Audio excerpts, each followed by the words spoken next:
ராம் ராம். வாழ்க வளமுடன். Voice of காஞ்சி நேயர் அனைவருக்கும் இனிய மாலை வணக்கம். இன்றைக்கி ஸ்ரீ பெரியவா அனுபவத்தில் வாசல் தெளித்து கோலம் போடுறது என்னன்னு தெரியுமோ? அது பூமி பூஜை தான்.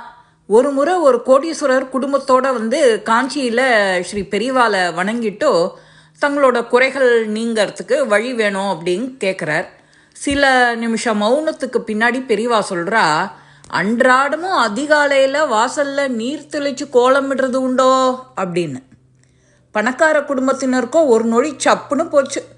தங்களோட செல்வத்துக்கு மதிப்பளித்து ஒரு கோயிலுக்கு குடமுழுக்கு செய்ய, ஆயிரக்கணக்கானவருக்கு அன்னதானம் செய்ய அப்படின்னு பெரிய அளவில் ஏதோ சொல்லுவான்னு பார்த்தா இப்படி ஒரு கேள்வி கேட்குறாளே பெரியவா அப்படின்னு அந்த பணக்காரருக்கு கொஞ்சம் வருத்தமாக இருந்தது. இருந்தாலும் சமாளிச்சுட்டு கேட்குறா. ஆச்சரியத்தோட பெரியவாலோ அதெல்லாம் செய்யப்படுறது உண்டான்னு கேட்டேனே. செய்கிறோம் பெரியவா அப்படிங்கிறா அந்த பணக்கார மனுஷன். சரி, அது யாரால் செய்யப்படுறது? பெரியவா விடலை, திரும்பவும் கேள்வி கேட்குறா. இது கூட தெரியலையா அப்படிங்கிற ஒரு தொனியில் அந்த வீட்டுக்கார அம்மா வேலைக்காரி தான் அப்படின்னு சொல்கிறா அந்த பணக்காரரோட மனைவியும். பெரியவா பொறுமை இழக்கவே இல்லை. நிதானமாக பூமி பூஜை செய்த புண்ணியம் வேலைக்காரியாக அடைஞ்சுடுத்தோ, அவ்வளவுதான். அந்த நொடி குடும்பமே சாஷ்டாங்கமாக பணிந்துடுத்தோ. தாய் குலங்களே குழந்தைகளை மட்டுமே, அதுவும் 10 மாதம் சுமக்கிறது.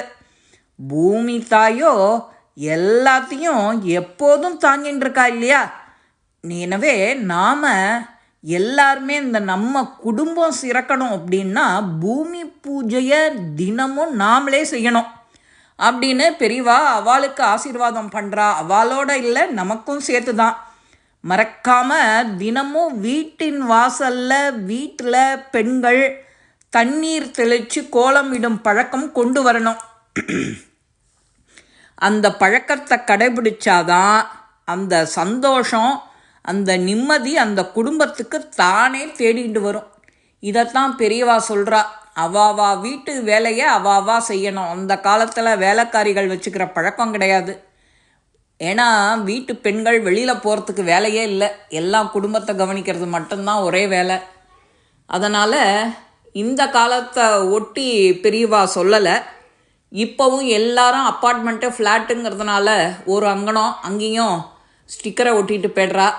இருந்தாலும் இந்த ஒரு பழக்கத்தை நாம் விடாத செஞ்சோன்னா இது சிம்பிளான வேலை, எல்லாரும் செய்யலாம். இந்த பூமி பூஜையை நாமளே நம்ம கையால் செஞ்சால் அவாவா குடும்பத்துக்கு அவ்வளவு நிம்மதி, பேரானந்தம், சந்தோஷம் நிச்சயம் நிலை கொள்ளும். இந்த பதிவு உங்கள் எல்லாருக்குமே பிடிச்சிருக்கோம். லைக் பண்ணுங்கோ, ஷேர் பண்ணுங்கோ, பெல் பட்டனை கிளிக் பண்ணுங்கோ, சப்ஸ்கிரைப் பண்ணுங்கோ, கமெண்ட்ஸ் பாக்ஸில் கமெண்ட்ஸ் போடுங்கோ. ஸ்ரீ மகாபெரிவா திருவடிகளே சரணம். நல்லதே நடக்கும். ஆனந்தமாக இருக்கும் நண்பர்களே. வாழ்க வளமுடன்.